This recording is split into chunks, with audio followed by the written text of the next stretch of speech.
오늘 저에게 주신 하나님의 말씀은 구약성경 나훔서 1장입니다. 구약성경 나훔서 1장 1절부터 15절까지 말씀입니다. 나훔서 1장 1절부터 15절까지 말씀을 저희 함께 봉독하겠습니다. 니느웨에 대한 경고 곧 엘고스 사람 나훔의 묵시의 글이라. 여호와는 질투하시며 보복하시는 하나님이시니라. 여호와는 보복하시며 진노하시되 자기를 거스르는 자에게, 여호와는 보복하시며 자기를 대적하는 자에게 진노를 품으시며, 여호와는 노하기를 더디하시며 권능이 크시며 벌받을 자를 결코 내버려 두지 아니하시느니라. 여호와의 길은 해오리 바람과 광풍에 있고 구름은 그의 발에 티끌이로다. 그는 바다를 꾸짖어 그것을 말리시며 모든 강을 말리시나니 바산과 갈멜이 쇠하며 레바논의 꽃이 시드는도다. 그로 말미암아 산들이 진동하며 작은 산들이 녹고 그 앞에서는 땅 곧 세계와 그 가운데에 있는 모든 것들이 솟아오르는도다. 누가 능히 그의 분노 앞에 서며 누가 능히 그의 진노를 감당하랴. 그의 진노가 불처럼 쏟아지니 그로 말미암아 바위들이 깨지는도다. 여호와는 선하시며 환난 날에 산성이시라. 그는 자기에게 피하는 자들을 아시느니라. 그가 범람하는 물로 그곳을 진멸하시고 자기 대적들을 흑암으로 쫓아내시리라. 너희는 여호와께 대하여 무엇을 꾀하느냐? 그가 온전히 멸하시리니 재난이 다시 일어나지 아니하리라. 가시덤불같이 엉클어졌고 술을 마신 것 같이 취한 그들은 마른 지푸라기 같이 모두 탈 것이거늘, 여호와께 악을 꾀하는 한 사람이 너희 중에서 나와서 사악한 것을 권하는도다. 여호와께서 이같이 말씀하시기를, 그들이 비록 강하고 많을지라도 반드시 멸절을 당하리니 그가 없어지리라. 내가 전에는 너를 괴롭혔으나 다시는 너를 괴롭히지 아니할 것이라. 이제 내게 지은 그의 멍에를 내가 깨뜨리고 내 결박을 끊으리라. 나 여호와가 네게 대하여 명령하였나니 내 이름이 다시는 전파되지 않을 것이라. 내가 내 신들의 집에서 새긴 우상과 부은 우상을 멸절하며 내 무덤을 준비하리니 이는 네가 쓸모없게 되었음이라. 볼지어다 아름다운 소식을 알리고 화평을 전하는 자의 발이 산 위에 있도다. 유다야, 내 절기를 지키고 내 소원을 갚을지어다. 악인이 진멸되었으니 그가 다시는 내 가운데로 통행하지 아니하리로다 하시니라. 아멘. 오늘 나훔서를 저희들이 살펴보는데 이 나훔서가 이제 구약의 소선지서 중에 한 권입니다. 제가 이거 설교를 오늘 하면서 이 나훔서가 조금 먼저 이해해야 될 부분들이 있어요. 나훔서가 조금 이제 생소한 그런 선지서다 보니까 이해될 부분이 있는데, 저희가 이제 구약을 보면 구약이 총 39권입니다. 이게 저희 성경책 앞에 보면은 이제 구약전서에서 이게 쭉 나와요. 구약전서 쭉 나오는데 저희가 창세기부터 시작해서 창세기, 출애굽기, 레위기, 민수기, 신명기 여기까지 하면은 이 모세 오경이라고 그럽니다. 그래서 5권 모세 오경이에요. 그리고 여호수아부터 시작해서 에스더까지, 자 여호수아부터 해서 에스더까지가 몇 권인가요?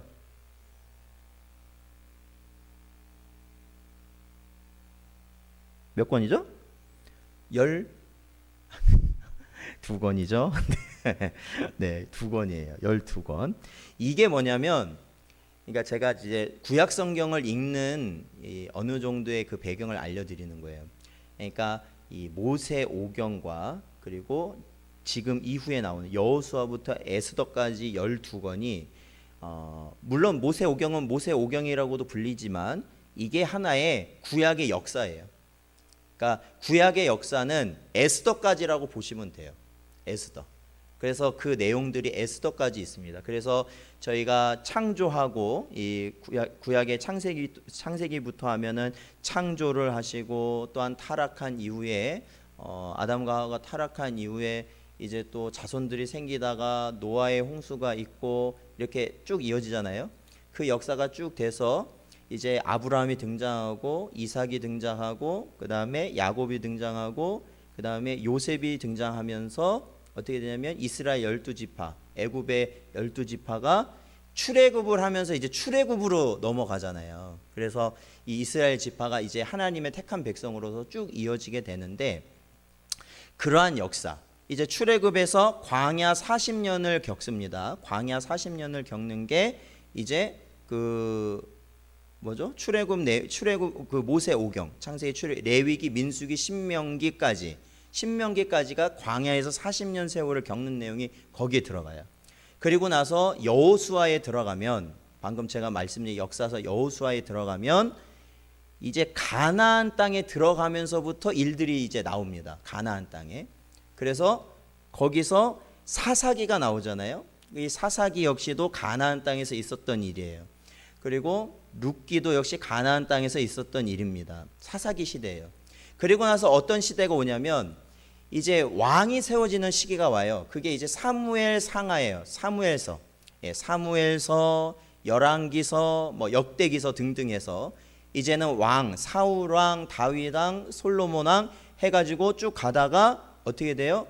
북이스라엘과 남유다로 이스라엘이 나뉘게 됩니다. 나뉘게 돼서 그 역사가 쭉 가요. 그게 이제 열왕기서, 이제 역대기서에 등장하는 부분들입니다. 그래서 그들이 쭉 가다가 하나님께 범죄하고 어떻게 되냐면 북이스라엘이 주전 722년에 먼저 멸망하고 아수르에 의해서 먼저 멸망하고 그 다음에 남유다가 586년, 그러니까 주전 586년이에요. 이건 주전입니다. 586년에 그 다음에 한 130년 후인가요? 멸망을 합니다. 그리고 나서 어떻게 됩니까? 이 유다 백성들, 남유다가 바벨론에 의해서 멸망당하는데 포로로 끌려가죠. 끌려가서 70년 있다가 70년이 마친 다음에 바로 이들이 돌아오게 돼요. 예루살렘으로 돌아오게 돼요. 그때 왜 돌아오게 되냐면 이 바사, 우리 일반 역사로는 페르시아 제국이 바벨론을 멸망시킴으로 인해서 다시 그때 바벨론 때 끌려왔던 백성들을 다 고향으로 돌려보내는데 그때 유대인들도 예루살렘으로 돌아오게 됩니다. 그래서 유대인들이 돌아와서 성전을 다시 지어요. 그거예요. 그것까지 역사예요. 그게 에스더까지 내용입니다. 에스더까지 내용이고 그 뒤에 나오는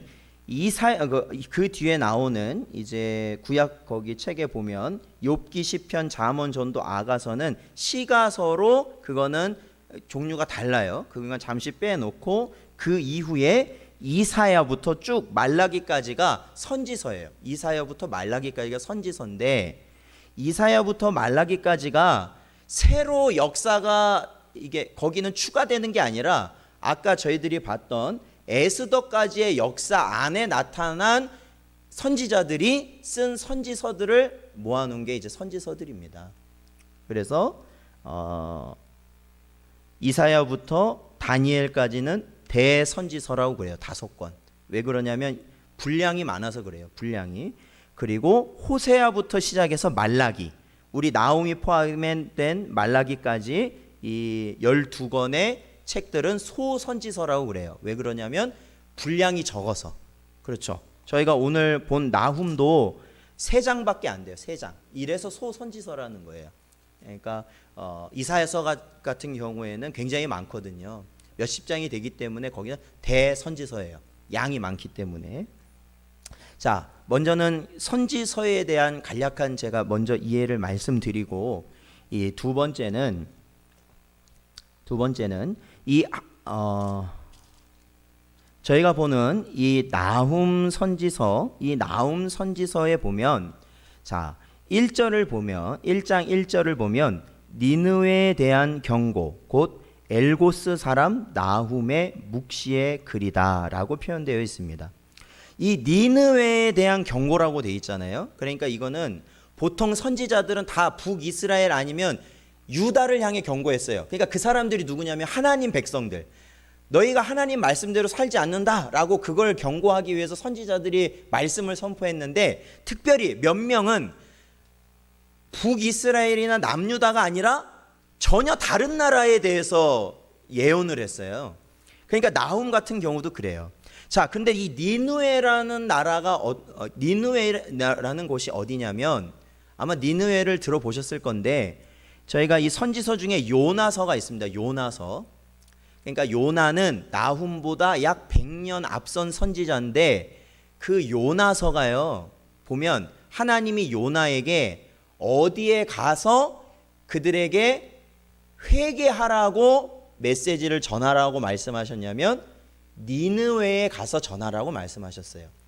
그래서 그 니느웨 사람들이 그때 당시에 죄를 많이 지었다는 거 아니에요, 하나님 앞에. 그런데 그 요나의 말씀을 듣고, 회개하라는 말을 듣고 왕에서부터 모두가 회개하면서 이들이 어떻게 됐냐면 멸망하지 않고 구원을 얻었어요. 그런데 이 니느웨라는 곳이 100년이 지난 후에는 어떻게 됐느냐? 다시 하나님의 심판을 받게 되었어요. 다시. 그래서 하나님께서 나훔을 통해서 그 심판 받게 될 니느웨를 향해서 메시지를 전하라고 하신 거죠. 근데 이 니느웨가 어떤 나라는 아니고요, 수도예요. 수도. 어디의 수도냐면 바로 북이스라엘을 점령했던 아수르라는 나라의 수도예요. 아수르 제국의 수도라는 거죠. 그러니까 결국에는 하나님께서 이 아수르에 대한 멸망까지도 사실은 암시를 하고 계시는 거예요. 아수르에 대한 멸망. 왜냐하면 자, 북이스라엘이 있고요, 남유다가 있는데, 북이스라엘을 이 아수르라는 나라를 점점 넓히면서 북이스라엘을 점령했어요. 그러면 그 밑에는 뭐가 있어요? 남유다가 있을 거 아니에요. 그러니까 점점 나라를 점령할 거니까 북이스라엘 점령한 이후에는 어디를 공격하겠어요? 남유다를 공격할 거 아니에요. 하나님의 백성이 남유다를 공격했단 말이에요. 그러니까 이 남유다는 이 아수르 제국에 비하면 정말로 그냥 언제 멸망해도 이상하지 않는 나라란 말이죠. 그런데 하나님께서 어떻게 하셨냐면 아수르를 오히려 물리쳐 주셨어요. 나중에 물리쳐 주셨어요. 그게 이제 역사적으로 나오는 것이죠. 이렇게 아수르가 남유다를 공격하고 있는 이 상황에 바로 나훔을 통해서 아수르에 뭘 말씀하신 거냐면 너희가 멸망할 것이다 라는 것을 하나님이 전하도록 하셨다라는 거죠. 네, 바로 여기가 이제 이 나훔서를 이해하기 위한 바로 배경이에요. 자, 그러니까요, 아까도 제가 방금 말씀드렸지만 이 니느웨라는 곳은 분명 이 요나 선지자를 통하여서 이들이 뭘 받았어요? 회개의 메시지를 듣고 그들이 회개함으로 하나님의 구원을, 심판을 받지 않았습니다. 살아났어요. 그런데 살아났지만 그때는 분명히 하나님을 믿었다고 그랬거든요, 이 니느웨 사람들이요.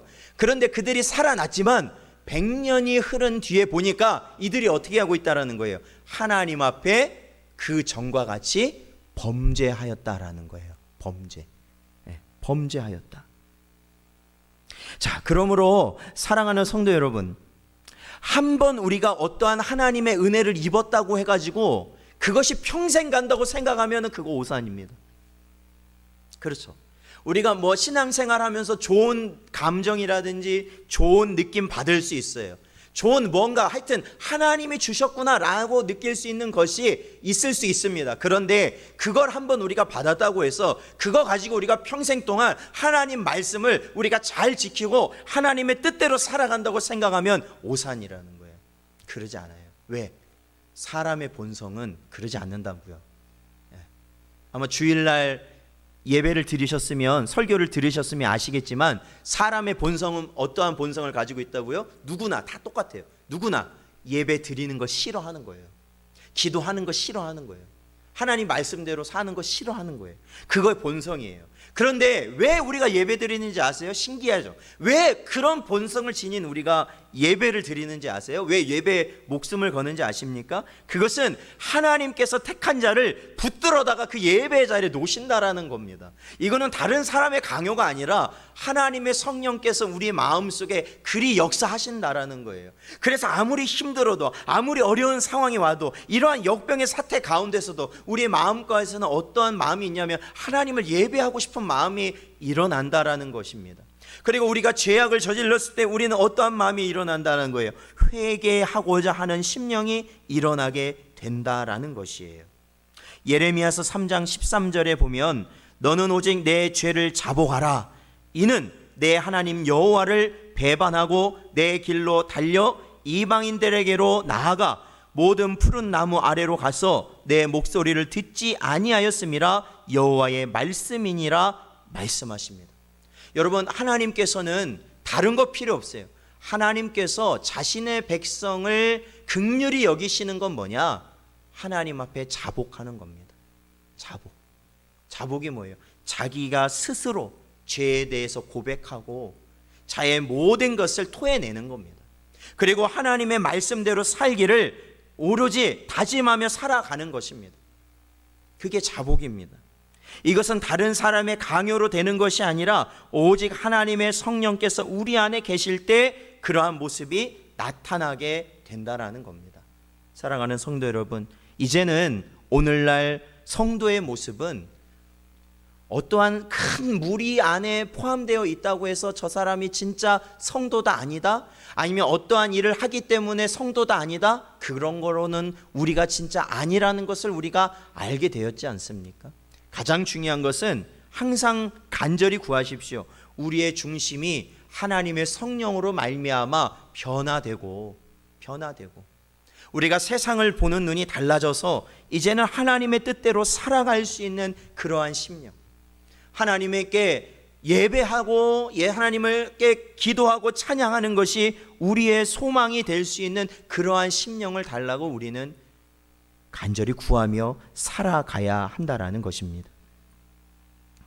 자, 사랑하는 성도 여러분, 그러므로 저와 여러분은 오늘날 이 때를 살아가면서도 우리는 언제나 회개의 자리를 잃지 말아야 한다. 언제나 그 사실을 기억하시고 살아가시는 여러분 되시기를 주님의 이름으로 축원드립니다. 자, 오늘 본문 말씀 들어가면요, 2절에 보니까 하나님은 뭐 어떤 분이라고 말씀하고 있냐면 2절에 보면 여호와는 질투하시며 보복하시는 하나님이시리라 말씀하고 계십니다. 여호와는 어떤 분이냐고요? 질투하시고 보복하시는 하나님이다라는 겁니다. 뭐 성경에 보면 하나님은 사랑이시다, 여러 가지 좋은 말들이 있지만 그럼에도 불구하고 오늘 이 본문에는 뭐라고요? 하나님은 질투하시며 보복하시는 자라는 겁니다.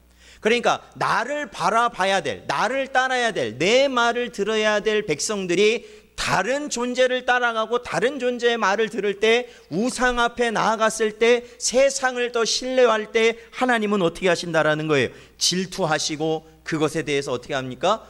보복하신다, 진노하신다라는 거예요. 두려운 말씀이죠. 사실 보면 니느웨가 그래요. 니느웨가 왜요? 100여 년 전에 분명히 그들은 하나님의 큰 은혜를 받았단 말입니다. 그때 요나가 선포했던 것이 무엇이냐면 이 니느웨라는 성이 굉장히 컸다고 그럽니다. 굉장히 컸대요. 걸어서는 3일 길이래요. 그 성을 다 이렇게 돌려면 3일을 걸어야 그 성을 돌 정도로 굉장히 큰 성읍이라는 거예요. 몇십만의 사람들이 모여 사는 성읍이라는 겁니다. 그런데 그곳에서 하루 했어요. 하루. 3일 한 것도 아니야. 하루. 뭐라고 했냐면 40일 후에 이 성이 무너지리라 라고 선포했다라는 거예요. 40일 후에 이 성이 무너지리라. 근데 놀라운 거죠.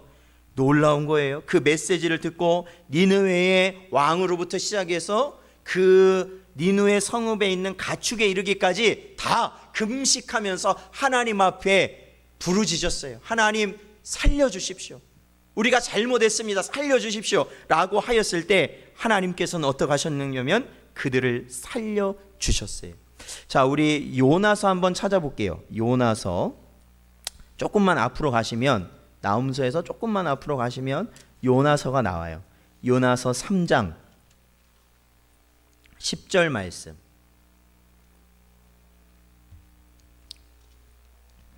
요나서 3장 10절 말씀 같이 읽어보겠습니다. 시작.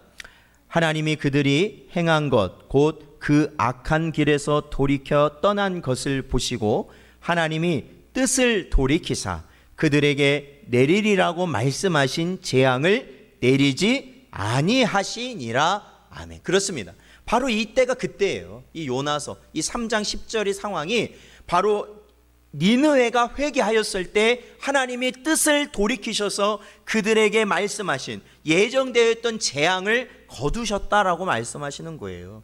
사랑하는 성도 여러분, 위에 니느웨 사람들을 통해서 우리에게 분명히 가르치는 게 뭐냐? 그것은 바로 하나님을 향하여 부르짖는 자를 하나님은 구원하신다라는 겁니다. 하나님은 그 사람을 구원하신다라는 거예요.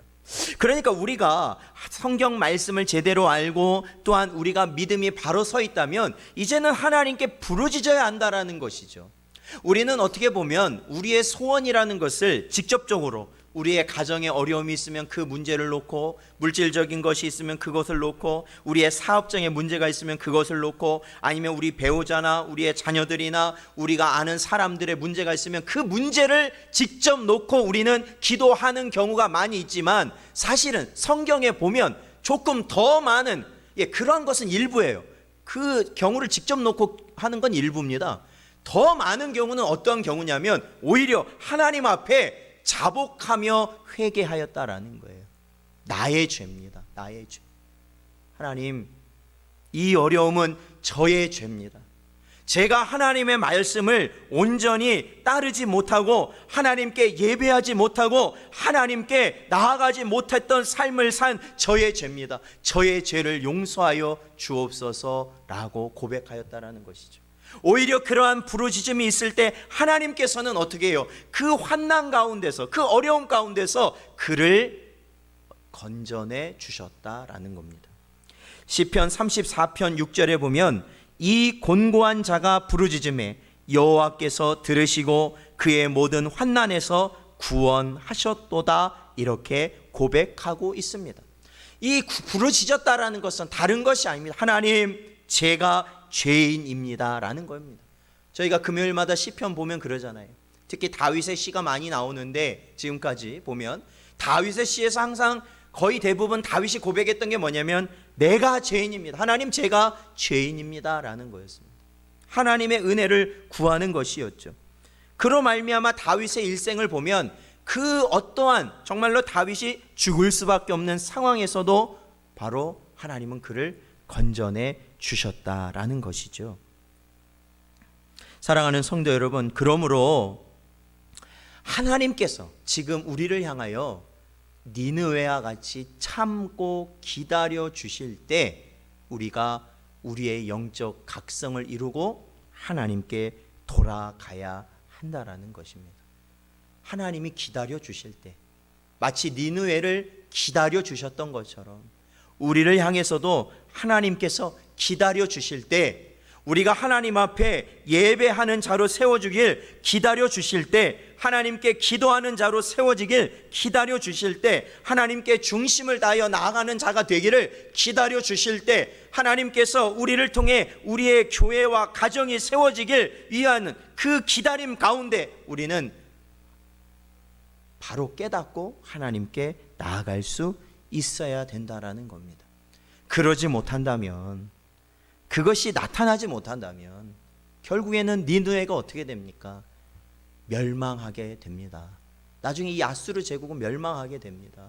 처참하게 멸망하게 됩니다. 처참하게. 우리가 세상에서 부귀영화 누리면 뭐 하겠습니까? 결국에는 그 모든 것이 다 사라진다라는 겁니다. 이 휴지 조각 된다라는 거예요. 아무 쓸모가 없다라는 겁니다. 아무것도 쓸모 없다라는 거예요. 평소에 남이 부러워하고 남들이 갖고 싶어하고 남들이 누리고 싶어하는 걸 내가 잠시 누리면 뭐합니까? 결국에는 그것을 다 할 수 없게 되는 것이 궁극적인 것이 우리 인생이라는 겁니다. 시간은 얼마나 빨리 갑니까? 그러므로 우리는 빨리 하나님께서 기다려 주실 때 우리는 하나님이 원하시는 회개의 길을 돌이켜 갈 수 있어야 한다라는 것이죠. 그러한 은혜가 여러분에게 있으시기를 주님의 이름으로 축원드립니다. 자, 하나님은 바로 어떠한 하나님이시냐? 질투하시며 보복하시는 하나님이시다. 그래서 하나님께서는 어떻게 하십니까? 바로 이 니느웨를 진노, 멸하시겠다, 심판하시겠다라는 겁니다. 그러면 어떠한 하나님이시에 심판하실 수 있느냐? 자, 3절에 보니까 3절 중반부터 보면 뭐라고 나와 있냐면 여호와의 길은 회오리 바람과 광풍에 있고 구름은 그의 발에 티끌이다. 이게 무슨 의미예요? 하나님이 가시는 길은 회오리 바람이 분다라는 거예요. 광풍, 마치 이 태풍과 같은 바람이 분다라는 겁니다. 하나님이 가시는 곳. 그리고 그 이후에 계속 보면 4절에 보니까 그는이 누구냐면 하나님이에요. 여호와. 그는 바다를 꾸짖어 그것을 말리시며, 이것을 보면 우리가 알 수 있죠. 바로 출애굽할 때 이스라엘 백성이 홍해 바다를 건널 때 바다를 어떻게 하세요? 가르시는 분이 하나님이시라는 겁니다. 네. 바다를 꾸짖어 말리시고 모든 강을 말리시고 바산과 갈멜이 쇠하며, 이 바산과 갈멜은 이 가나안의 지역 이름인데 이곳은 굉장히 풍요로운 곳이에요. 그러니까 식물이 잘 자라고 풍요로운 곳이에요. 근데 그런 것이 어떻게 해요? 다 말라버리게 된다. 레바논의 꽃도 시들게 된다. 5절에 보면 그로 말미암아 산들이 진동하고 작은 산들이 녹고 땅 곧 세계와 그 가운데 있는 모든 것이 솟아난다. 그렇죠. 이 땅이 진동한다라는 것, 이 지진이 일어난다라는 것, 지진까지도. 또한 6절에 보면 그의 분노 앞에 서며 누가 그의 분노 앞에 서며 누가 능히 그의 진노를 감당할 수 있겠느냐. 그의 진노가 불처럼 쏟아지니 그로 말미암아 바위들이 깨지는도다. 이렇게 나훔은 고백하고 있는 것이죠. 그러니까 이게 뭐예요? 하나님은 어떠한 분이시냐면 심판하실 권능을 가지신 분이시다라는 겁니다. 심판은, 그러니까 아무리 너 나한테 너 한 번만 나한테 잘못하면 너 죽어 뭐 아무리 이런 말 해도 내가 그럴 능력이 없으면 할 수가 없는 거잖아요. 그냥 말로만 그러는 거죠. 그러나 하나님 앞에서는 하나님께서 보복하신다, 심판하신다 하실 때는 반드시 이루어진다는 거예요. 반드시 이루어진다. 시편 103편 19절에 보니까 여호와께서 그의 보좌를 하늘에 세우시고 그의 왕권으로 만유를 다스리시도다. 이렇게 고백되어 있어요. 그러니까 만유를 다스리신다, 모든 것을 다스리신다라는 거예요. 모든 것.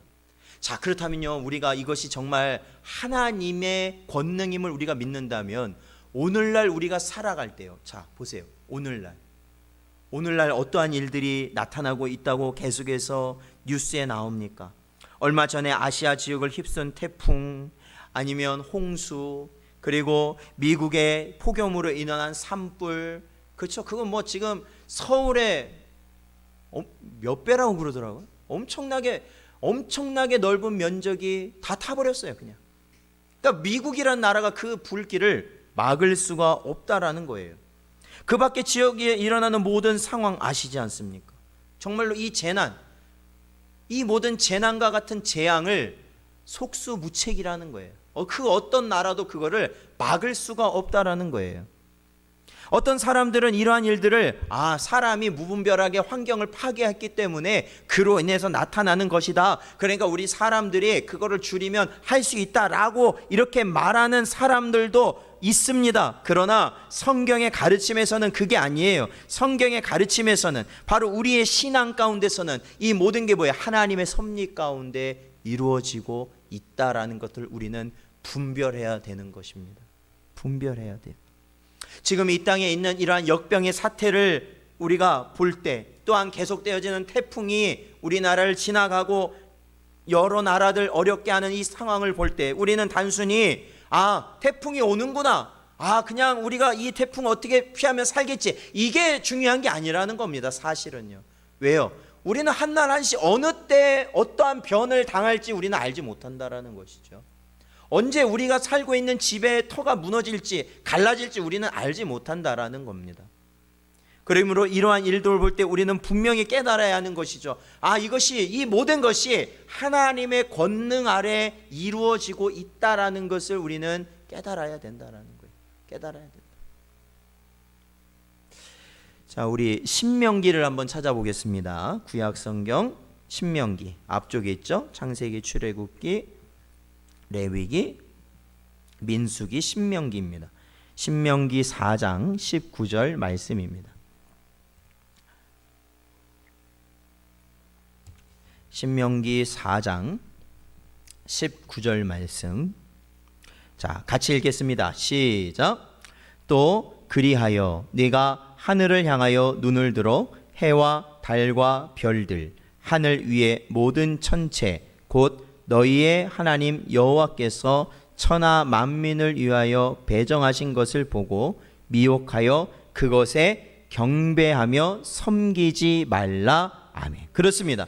이 세상 모든 것, 하늘의 해와 달과 별과 이 세상의 모든 것을 누가 다스리신다는 겁니까? 하나님이 다스리신다라는 겁니다. 그러니 그런 것을 보고 섬기지 말라는 거예요. 우리 인간의 눈에 보기엔 그런 것이 엄청나게 위대해 보일 수 있죠. 그러나 그것을 섬기지 마라. 왜? 그것을 만드신 분은 하나님이시다. 그것을 이렇게 움직이시는 분은 하나님이시다라는 겁니다. 지금 오늘날도 마찬가지예요. 우리의 눈에 보여지는 권력이라든지 권세라든지 명예라든지 물질이라든지 그 모든 것을 우리가 섬기지 말아라. 그런 것에 좌지우지 되지 말아라는 겁니다.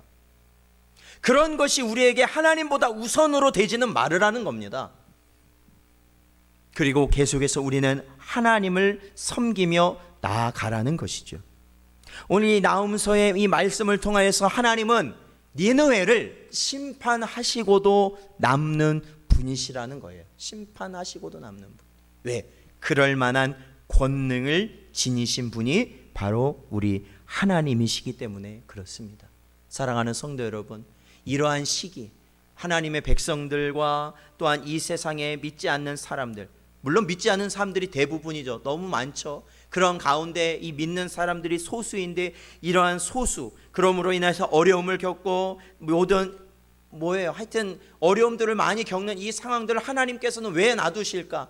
그것을 우리가 마태복음에 있는 저희들이 보았던 13장에 나오는 비유로 보자면은 뭐예요? 추수 때를 하나님은 기다리신다라는 거예요. 주인은. 왜? 지금 뭐예요? 가라지를 뽑아내는 것은 알고 또 역시 상하게 하는 것이기 때문에 결국 하나님은 추수 때를 기다리고 계시고, 추수 때는 언제입니까?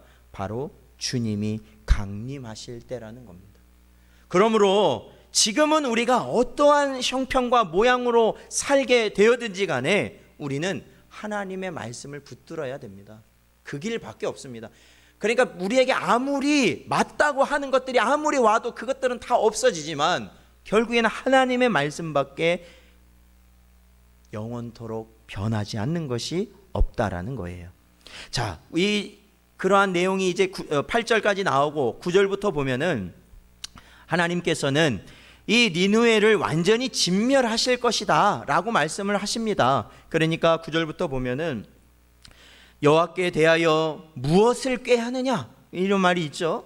11절에 봐도 여호와께 악을 꾀하는 한 사람이 너희 중에 나와서 사악한 것을 권하는도다 이런 말이 있지 않습니까? 그러니까 니느웨가 어떠한 생각, 어떠한 방법, 어떠한 계획을 가졌더라도 결국에는 그것이 다 어떻게 된다는 거예요? 망한다라는 거예요. 망한다.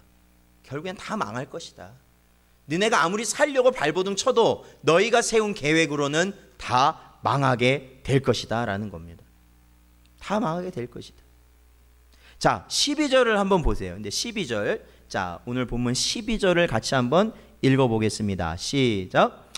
여호와께서 이같이 말씀하시기를 그들이 비록 강하고 많을지라도 반드시 멸절을 당하리니 그가 없어지리라. 내가 전에는 너를 괴롭혔으나 다시는 너를 괴롭히지 아니할 것이라. 아멘. 그렇습니다. 자, 이 12절이 보면 이 상반절은 누구에 대한 말씀이에요? 그들이 비록 강하고 많을지라도 반드시 멸절을 당하리니. 이들은 누구겠습니까? 멸절당할 대상은 누구예요? 아수르예요. 니느웨란 말이죠. 니느웨. 그런데 갑자기 여기에 누가 등장하냐면 그가 없어지리라까지 하고 내가 하나님이죠. 전에는 너를 괴롭혔으나 다시는 너를 괴롭히지 아니할 것이다. 여기서 너를이 누구겠냐라는 겁니다. 너를 누굴까요? 너를. 하나님이 괴롭히셨대요. 너를 괴롭혔는데 이제는 내가 너를 괴롭히지 않겠다. 하나님이 누구를 괴롭히셨을까요? 유다예요. 유다. 이 너를은 유다를 향하는 거예요. 왜? 아까 말씀드렸죠?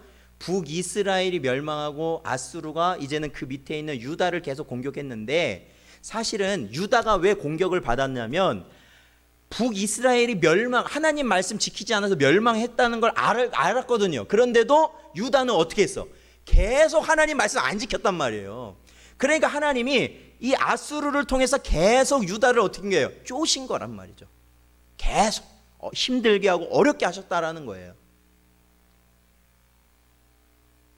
그러나 결국 이 아수르를 통해서는 멸망하지 않도록 하셨죠. 그게 지금 여기 나오는 거예요. 바로 아수르를 이제 내가 멸망시킬 거니까 이제 너를 아수르를 통해서 괴롭히지 않을 것이다.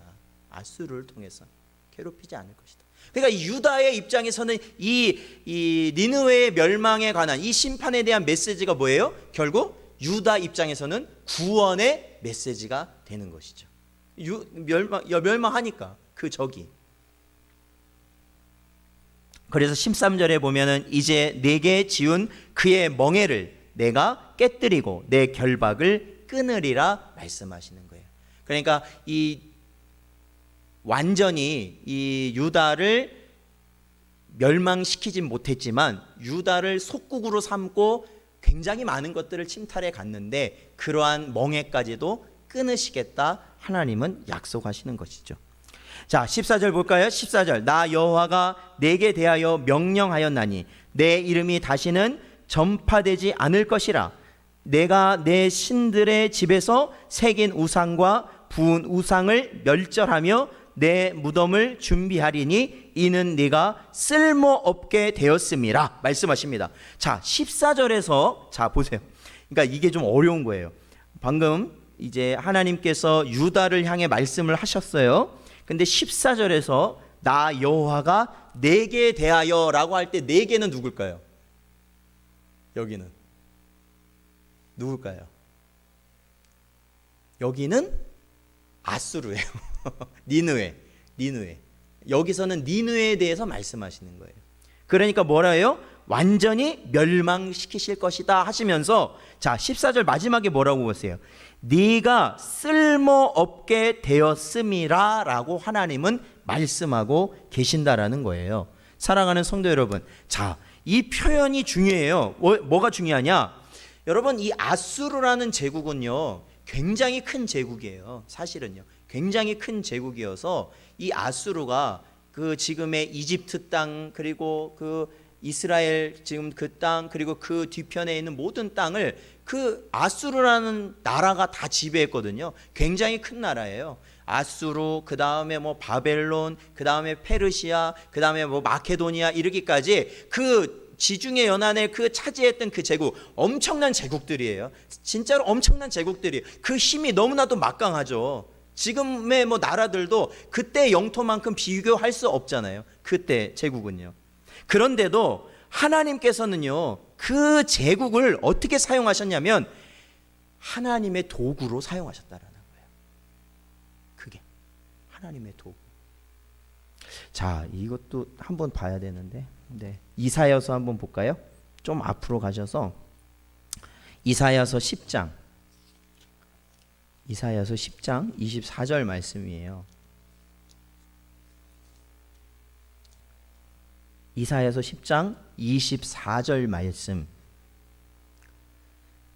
자, 이사야서 10장 24절 말씀. 제가 가진 걸로는 구약 980쪽입니다. 이사야서 10장 24절 같이 읽죠. 시작. 그러므로 주 만군의 여호와께서 이르시되 시온에 거주하는 내 백성들아, 아수르가 애굽이 한 것처럼 막대기로 너를 때리며 몽둥이를 들어 칠지라도 그를 두려워하지 말라. 아멘. 그렇습니다. 바로 이 내용이에요. 하나님은 아수르를 뭐로 사용하셨냐면 유다가 말을 듣지 않을 때 사용하시는 몽둥이로 사용하셨다는 거예요. 막대기. 그러나 뭐 하지는 말래요. 두려워하지 말래요. 왜? 그것 때문에 죽일 건 아니니까. 유다 백성을 죽일 건 아니니까 두려워하지 말래요. 뭔지 아시겠습니까? 이 그 큰 제국을 하나님은 막대기와 몽둥이로 사용하셨어요. 누구를 위해서? 하나님의 백성을 위해서 사용하셨다라는 겁니다. 사랑하는 성도 여러분, 이 사실을 본다면요, 오늘날 선진국이라고 말하는, 초강대국이라고 말하는, 정말로 우리가 지금 이 땅을 살아가면서도 주의해야 되고 정말로 어떻게 해서든지 외교적인 노력을 통해서든지 어떻게 해서든지 우리가 정말로 잘 보여야 되는 나라들이 분명히 있습니다. 분명히 큰 나라들이 있어요. 힘 있는 나라들이 있어요. 영향력 있는 나라들이 있습니다. 또한 이 나라, 우리나라에서 살면서도 나 자신보다도 우리 믿는 사람들보다도 권세가 있고 명예가 있고 물질이 있는 자들이 분명히 있습니다. 그런데 여러분, 분명한 것은 그러한 자들을 하나님은 자신의 몽둥이와 막대기로 쓰신다라는 겁니다. 몽둥이와 막대기. 그리고 하나님께서 더 이상 필요가 없어지신다면 그들은 어떻게 됩니까? 버려지게 되는 존재들이라는 겁니다. 그러므로 사랑하는 성도 여러분, 오늘날 우리가 여러 상황을 겪으면서 우리는 항상 제가 말씀드린 게 그거잖아요. 좌로나 우로나 치우치지 않아야 된다라는 것을 말씀드리지 않습니까? 그래, 좌우로나 우로나 치우치지 아니하려면 우리는 어떻게 해야 될까요? 그것은 오로지 하나님의 말씀만을 우리가 붙들고 회개하며 예배하는 삶을 살아갈 때 가능하다라는 겁니다. 우리는 우리의 죄를 자복하며 하나님께서 왜 저들을 하나님이 막대기와 몽둥이로 쓰시는지를 우리는 깨달아야 하고, 그래서 우리는 스스로 자복하며 더 하나님의 말씀에 우리가 충실히 살 것을 힘써야 된다라는 것이죠. 저 몽둥이와 막대기를 우리가 우리의 대적으로 삼으면 안 된다라는 겁니다. 오히려 왜요? 그것은 하나님께서 사용하시는 존재들이기 때문에 그렇다라는 것이죠. 오히려 우리가 하나님께 온전히 나아갈 때 하나님은 그 막대기와 몽둥이를 어떻게 하실까요? 하나님께서 직접 버리실 것이다 라는 겁니다. 버리실 것이다. 그러므로 오늘날 이러한 어려움이 우리에게 닥치는 이 때에 요동하지 마시고 오히려 이러할 때에 우리의 심령을 말씀에 비추어서 언제나 우리가 회개하고 하나님께 예배하고 우리가 하나님의 말씀을 따라 사는데 힘쓰시는 여러분 되시기를 주님의 이름으로 축원드립니다. 기도하겠습니다. 하나님 아버지, 감사합니다. 오늘도 주신 말씀을 늘 마음속에 기억해 하여 주시옵시고 아버지의 뜻을 따라 살아가게 하여 주시옵소서. 세상이 혼란스럽고 요동하고 있습니다.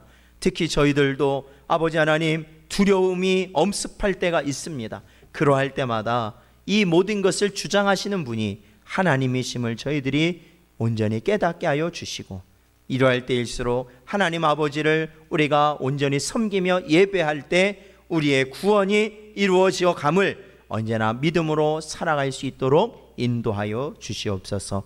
간절히 바라오며 이 모든 말씀 예수님의 이름으로 기도하옵나이다. 아멘. 찬송가 320장